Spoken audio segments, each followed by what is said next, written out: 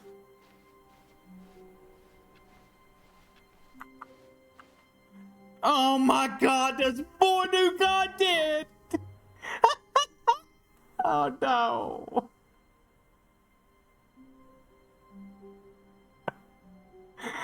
Oh lord.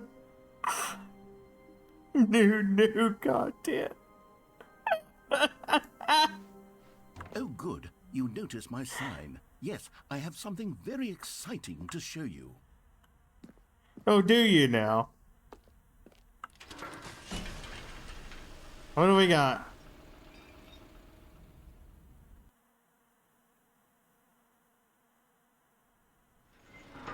Oh, okay.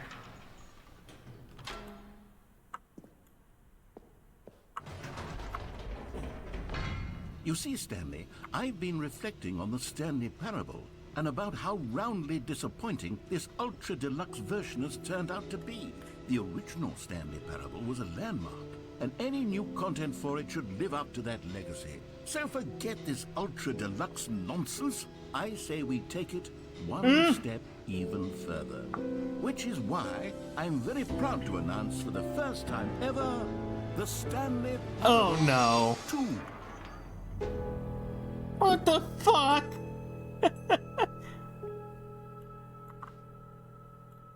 Yes, you see, isn't this far superior to a measly re-release with a few minor additions? Think of all the new territory we'll cover with a fully fledged sequel. An entirely new experience, built from the ground up. Why, there are so many possibilities. It could go in so many different directions. This is what fans have truly been asking for.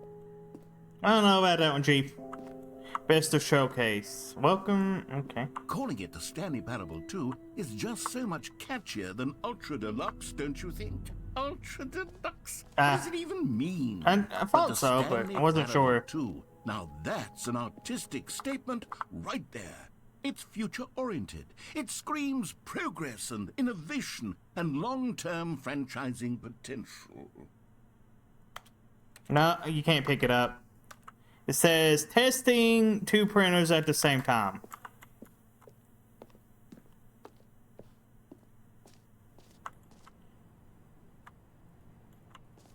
Okay, can't go that way.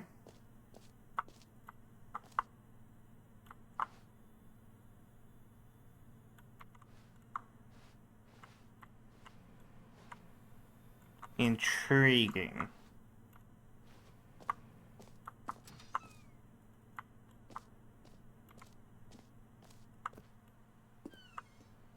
Go back 2 doors. New content is out. New content part 2 is in.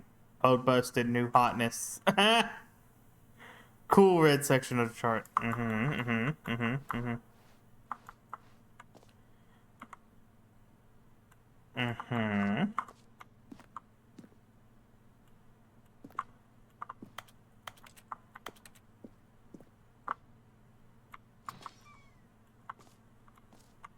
Now, to be clear, I haven't quite nailed down what exactly the Stanley Parable 2 is going to be, but let's take a look at some of the features I've been developing for it. I figure that if I can loosely organize a handful of interesting concepts, that surely the game will sort of naturally spring up around them. It'll all work itself out. Game development is much more of a fuzzy magic than anything scientific or logical, really. Okay.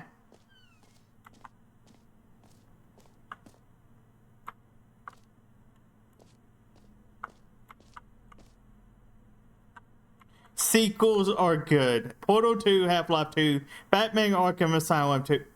Sit. Ha! That's funny. Divinity Original Sin 2, Doom 2, Aladdin 2, Return of Jafar, Dark Souls 2.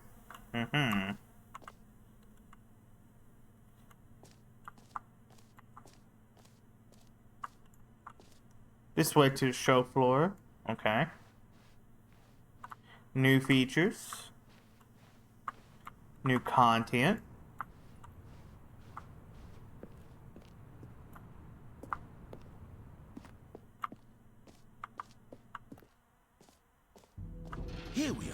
Go on, try out some of the new features. New features.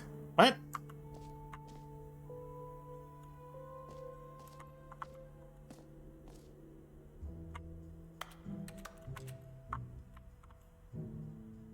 Let's see. The button that says name a player that's playing the game. Interesting. Hear your name in the game. For the Stanley Parable 2, I asked myself, what do players really want? And of course, the first and most obvious answer is that they want to be individually recognized and validated as people. So with that in mind, my first addition to the game is this button which speaks the name of the person Good luck. playing the game.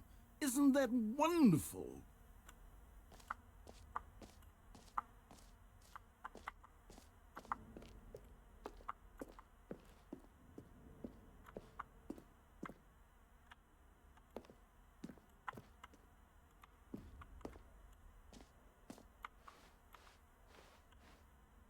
Jim. Sorry, I should have clarified. Right now, the button only says the name Jim. But of course, in the final game, this button will say your name, whatever name that is. Here, let's have you role play Oh, as no. Jim to really simulate the full experience of this feature. Just play along. I promise you'll love it. Okay, here we go. Let's take a deep breath, clear your mind, forget whoever you are, and simply become a person named Jim. I want you to imagine yourself living as Jim, sleeping and waking as Jim, falling in love and being heartbroken as Jim, seizing all of the world's possibilities as Jim, and as Jim watching your dreams crumble into dust. Do you feel it deeply? Are you really, truly Jim right now? If so, then please step forward and press the button. Jim. Yes, you see? What a thrill, what a rush. That was you. The button described you. Do it again, do it again. Jim. It hits even harder the second time. If this were the only new feature in the Stanley Parable 2, it would still be worth the money. Let's take a break from the Jim button. I'm too emotionally drained from all of this personal validation. Okay. Oh. Wait. Oh, okay. It's like, is there two doors again?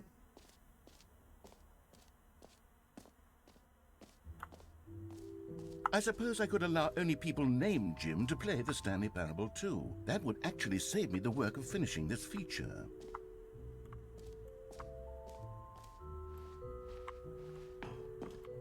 An epilogue would be fun, wouldn't it, Stanley? Yes, it would go at the end of the, well, we'll figure that out later.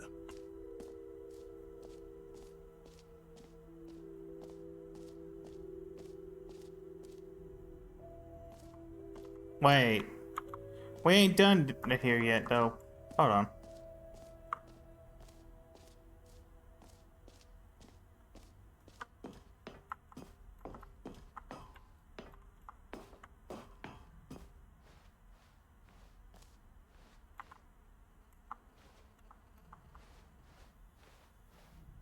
I love how there was static noise.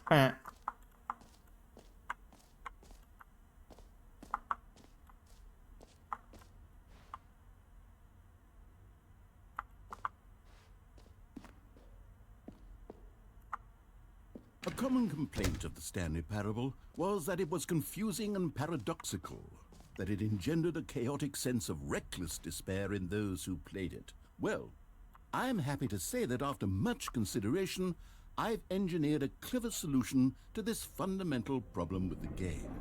It's the Stanley Parable Reassurance Bucket. You see, Stanley, anytime you're holding the bucket, a sense of There is no calm bucket, though. ease Oh, will wait, fill your there mind is. and your heart. It's true. As long as you hold on to the bucket, the many disorienting contradictions of the Stanley Parable will feel perfectly normal and perhaps even comforting. You may even come to long for the gentle embrace of jarring cognitive dissonance while the bucket is in your arms. And to be honest, it's a much more convenient solution for me than actually redesigning the game to be less uncomfortable. Can you imagine what a pain in the ass that would be? Yes, the bucket is the perfect solution. Come on, give it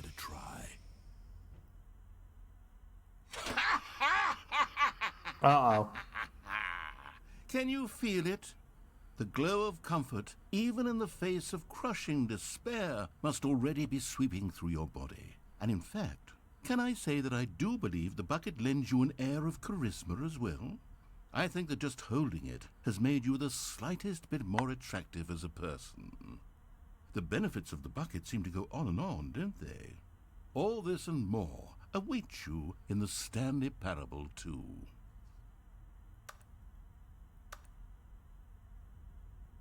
Wait, can I not put the bucket down? Guess not. Guess I have a bucket now. Does anyone give out awards for most enjoyable bucket in a video game? That really should be an award if it isn't already.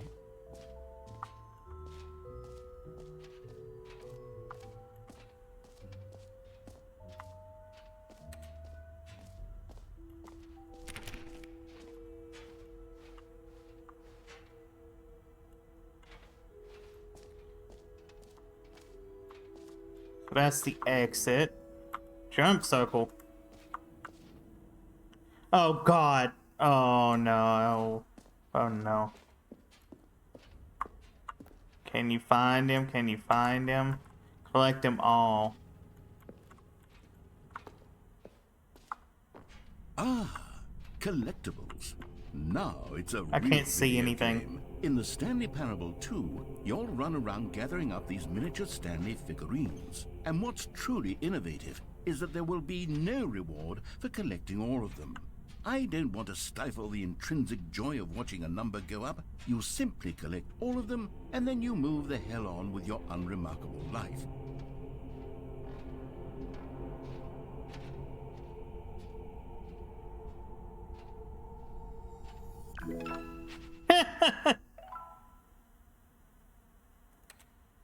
That's cute.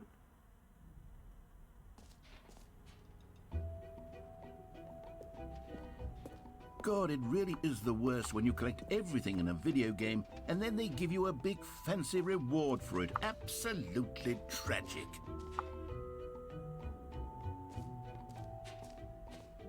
Love how the music amped up. You know what? Let's bring the jump circle back for Stanley Parable 2 as well. It's a... Oh, wait. You already spent all your jumps the first time we saw the jump circle? Oh, well. I suppose it can just be a nice decorative piece, then.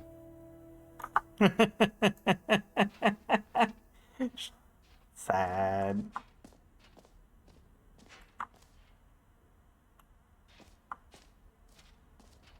Let me go make sure I'm not missing a figurine over here.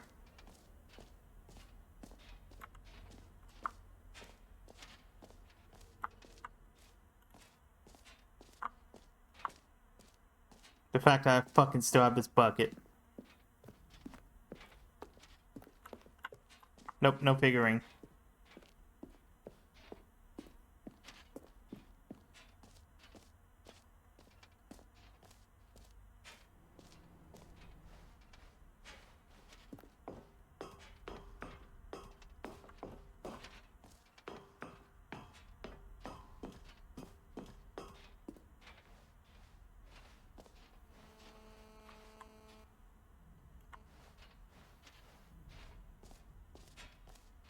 I wonder if the figurine thing was a legitimate thing and you have to find them all.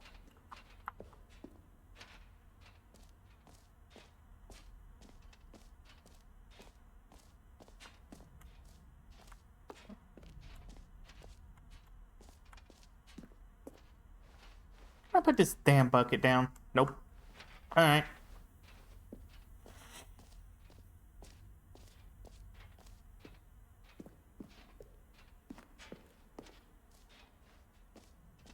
Okay, I'll be honest, I haven't yet decided on this one. I think that in the new version, the office could use a bit of decoration, like balloons. But I'm undecided on Get Well Someday and Happy 12th Birthday. Which would you go with? Oh.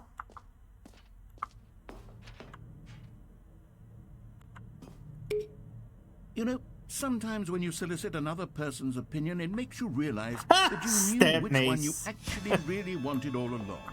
Get well, someday it is. What? Bullshit. Wow. Or actually, maybe I should have gone with...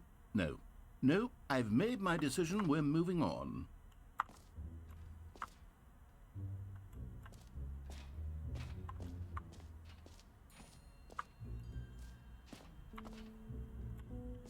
Free, new, and easy achievement. I can't believe it's that simple. Oh no.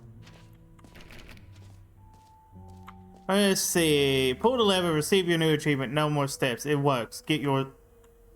Surely it can't be this Now, easy. here's something special. You remember that broken test achievement that got left in the game on accident? Well, I'm developing a technology to simply give you the achievement. Yes. You see, you'll come to this lever, and when you pull it, the achievement will be given to you. It's as simple as that. Wow. Huh. Test achievement unachieved. Really? There has to be something to this, right? Okay, perhaps I should have clarified. This is technology that will exist. Right now, the God damn achievement it. is still fully broken. I'm not a wizard, Stanley, but I guarantee it will be fixed in the sequel to at last satisfy the hordes of ravenous fans all over the world who have been uproariously demanding this feature. Gamers, we hear you, and I promise it will happen.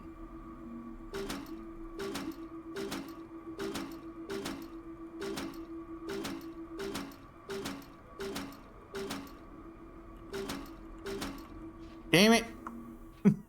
That fucking fucking fuck.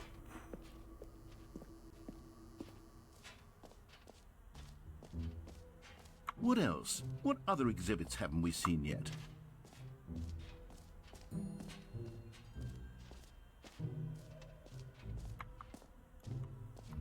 Let's see. RAM surrounding air, death, infinite.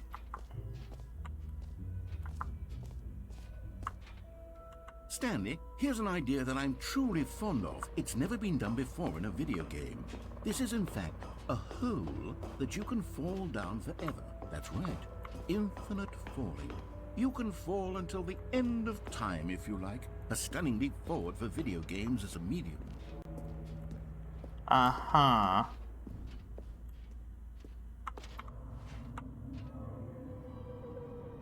Alright. You see, isn't it wonderful? One of my more ingenious concoctions, if I do say so. Now then, since you've gotten to see the infinite hole, you can press the teleport button to pop back up to the top, and we can continue onward. No, I don't think so. You gotta make sure it's surely I infinite. don't mean to be a bummer, but I do recommend you use the teleport button to go back to the top. Nope. Maybe do it on the sooner rather than later spectrum of things. Nah, it's fine. Gotta test the infinite. Okay, Stanley. I don't know quite how to say this tactfully, but it's possible that I slightly exaggerated the infinite nature of the hole. Is it a very, very deep hole? To be certain it is. It's an extremely deep hole. I don't want anyone to say that it isn't an astonishingly deep hole. It is. Is it infinite? Well, that sort of depends on your definition of infinity. From one perspective, the infinite is merely philosophical in nature. It's more of a...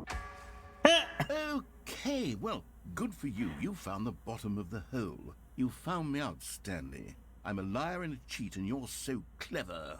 Look, I think the issue here is just that you're unusually fascinated by falling. What normal person actually wants to fall infinitely?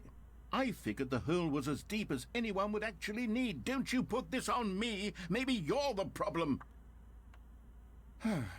Look, things got a little heated there. I think we both said some things we didn't mean.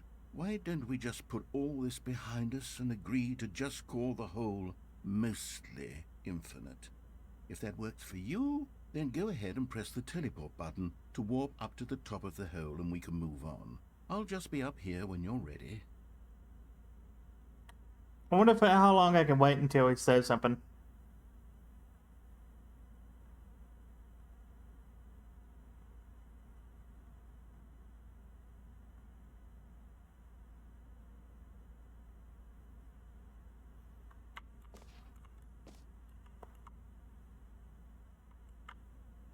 Okay. Great. Now, I'm very excited to show you even more of my ideas for the sequel.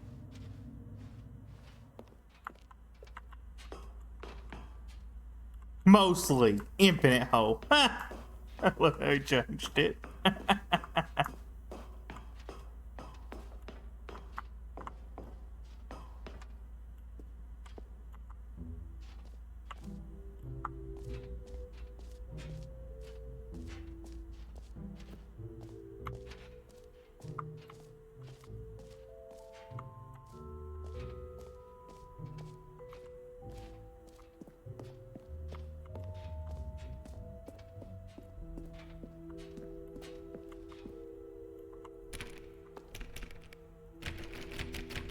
I can't go that way.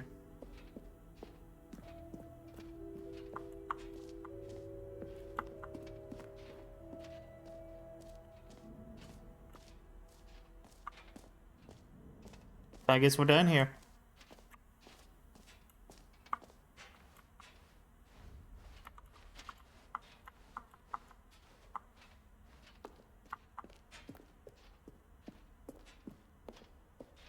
All right. Have you seen everything you wanted to? Ready to move on now? Maybe.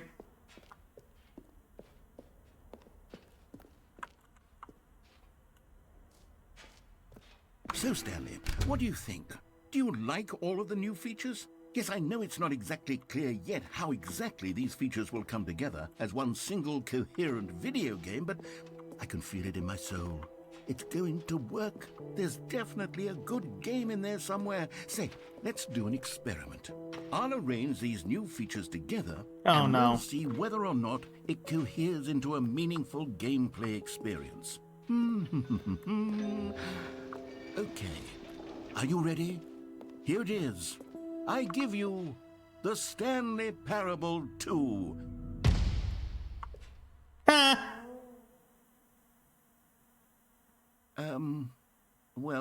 I mean, there's potential here, right? It's sort of... Okay, never mind. Hold on. Let me do a different arrangement. Okay, yes, this is much better. I feel good about this. Here we go. Version 2. Who am I kidding, Stanley? This isn't a coherent video game at all. It's a lot of gags. And I do very much enjoy creating gags, but they don't add up to anything. I wanted more than anything to create a sequel that would capture all the magic of the first game. I wanted fans to love it. No matter how good these gags are, they won't stand on their own. They would need the structure and the gameplay of the original. Wait, maybe that's it. I can take the original Stanley Parable and simply, well, insert a few of my new features into it. Tastefully, of course. With respect. With care for the vision and integrity of the original game. Would it possibly work? I suppose it could. But it would need a really, really tremendous title screen. A title screen that says with bold and uncompromising conviction, "This is the Stanley Parable 2. Let me see if I can whip something up. All right, perfect. Go ahead. Take a look.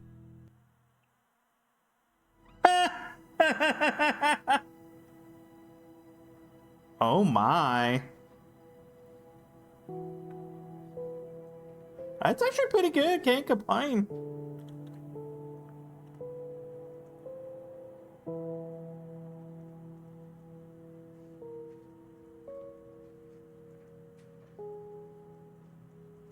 I can't believe this is actually doing this though.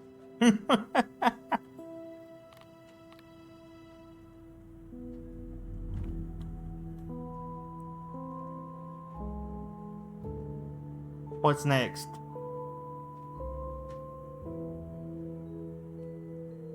Oh, it's just a looping hallway. Okay.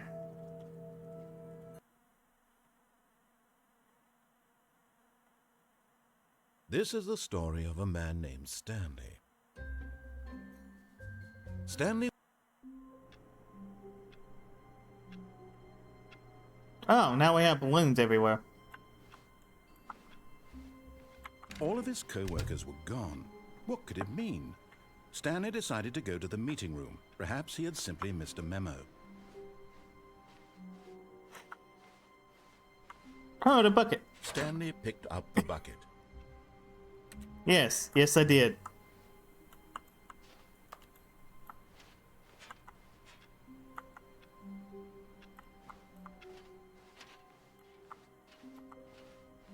Guess we have a bucket again. Stanley clutched the bucket tightly to his chest and entered the door on his left.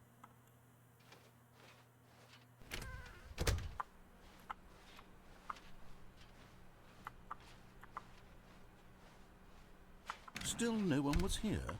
Stanley needed the bucket's warmth now more than ever. Perhaps his boss's office was where he'd find answers. They let you keep the bucket, yes. Yes, they did.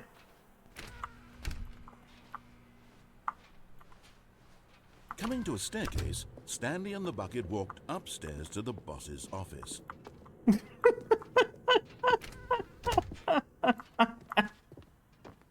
Stepping into his manager's office, Stanley was once again stunned to discover not an indication of any human life. Crushed by the weight of this revelation, Stanley may have broken down into an emotional dumpster fire if not for the soothing presence of the bucket. Even now, in his darkest of hours, did the bucket's warmth and guiding light pierce the dark clouds of confusion and chaos. It would be with him always. The bucket would, and he knew it. The two of them were inseparable.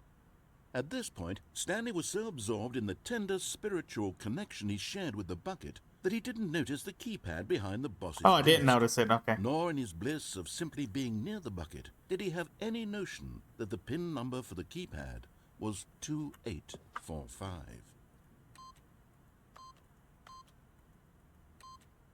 But Stanley guessed the correct code by sheer luck.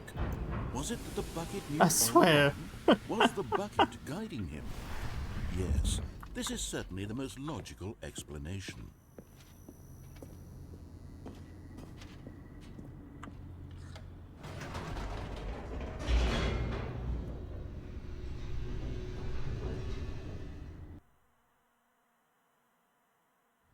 The elevator raced downward, plummeting towards an unknown fate.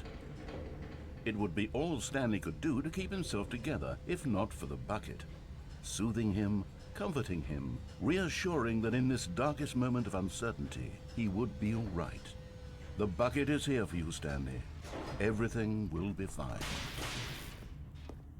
Everything will be fine. Stanley and the bucket walked straight ahead through the large door that read, Mind Control Facility. Guess we're doing this now.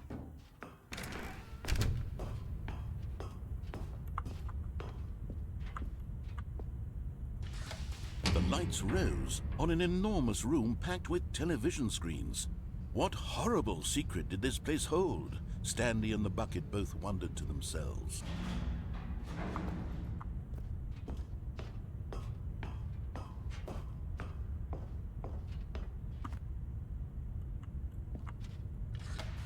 The monitors jumped to life, and Stanley nearly dropped the bucket in shock.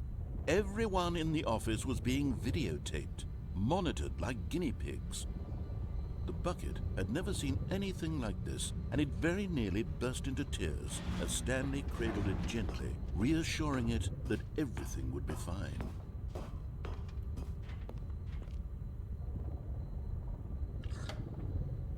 Was the bucket under the mind control facility's influence as well? Had the bucket been told to do things it didn't wish to do? What kinds of things does a bucket want to do or not want to do in the first place? These questions raced furiously in Stanley's feeble mind. No! He screamed into the bucket. He couldn't accept it. His own life in someone else's control, never! He squeezed the bucket tighter, his one friend in the entire world. At this point, he could trust no one except for the bucket. My bucket! But here was the proof. The heart of the operation. Controls labeled with emotions, happy or sad or content. Walking, eating, working, all of it monitored and commanded from this very place. And as the cold reality of his past began to sink in, Stanley decided that this machinery would never again exert its terrible power over another human life. For he and the bucket would dismantle the controls for good. Two best friends, Stanley and the bucket, up against the world. They high-fived in a really cool way, and the bucket made a sassy comment about taking down the system.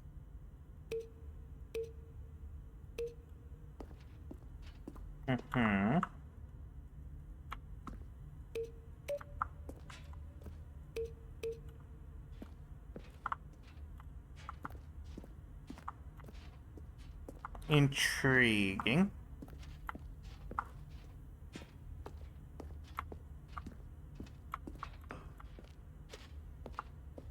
Mind controls auto awaiting input.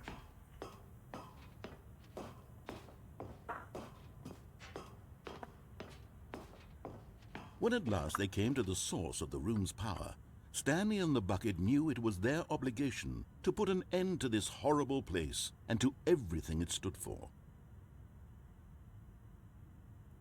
But at the last second, the bucket jumped in and pressed the button to turn on the controls. Stanley gasped in horror. Had this been the bucket's plan all along? To take over the machine and claim the power for itself? How could the bucket have betrayed him like this?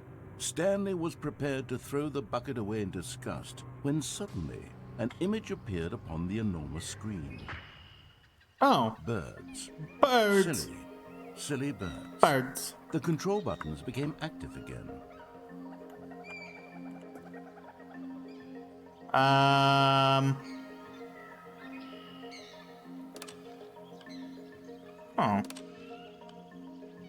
Stanley flipped through one video of silly birds after another. and The then blubs. This wasn't a mind control facility at all.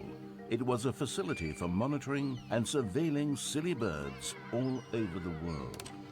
The mind controls were only a facade to disguise its true intentions. Had the bucket known this all along? Stanley marveled at the metal genius in his hands, the one who had pointed him towards this incredible discovery.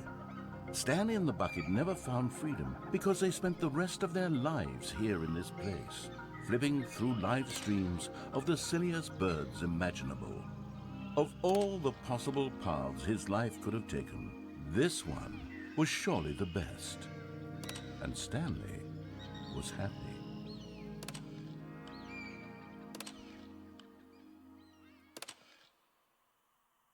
All right. Oh, we're back in the office. All of his co-workers were gone. What could it mean? Stanley decided to go to the meeting room. Stanley lifted the bucket into his arms. And I guess a we're doing wave the of other option comfort then. rushed over him. Stanley clutched the bucket tightly to his chest and entered the door on his left.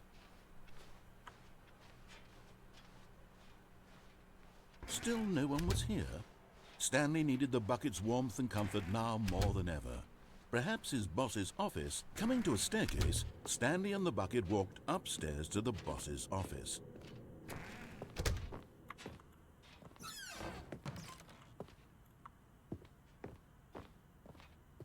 Stepping into his manager's office, Stanley was once again stunned to discover not an indication of any human life.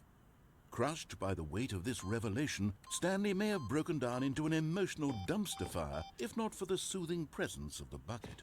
Oh. Even now, in his darkest of hours, did the bucket's warmth and guiding light pierce the dark clouds of confusion and chaos. It would be with him always. The bucket would, and he knew it. The two of them were inseparable. At this point, Stanley was so absorbed in the tender spiritual connection he shared with the bucket that he didn't notice the keypad behind the boss's desk. Nor in his bliss of simply being near the bucket did he have any notion that the PIN number for the keypad was 2845. Oh. But Stanley guessed the correct code by sheer luck. Was it that the bucket knew all along? Was the bucket guiding him? Yes, this is certainly the most logical explanation.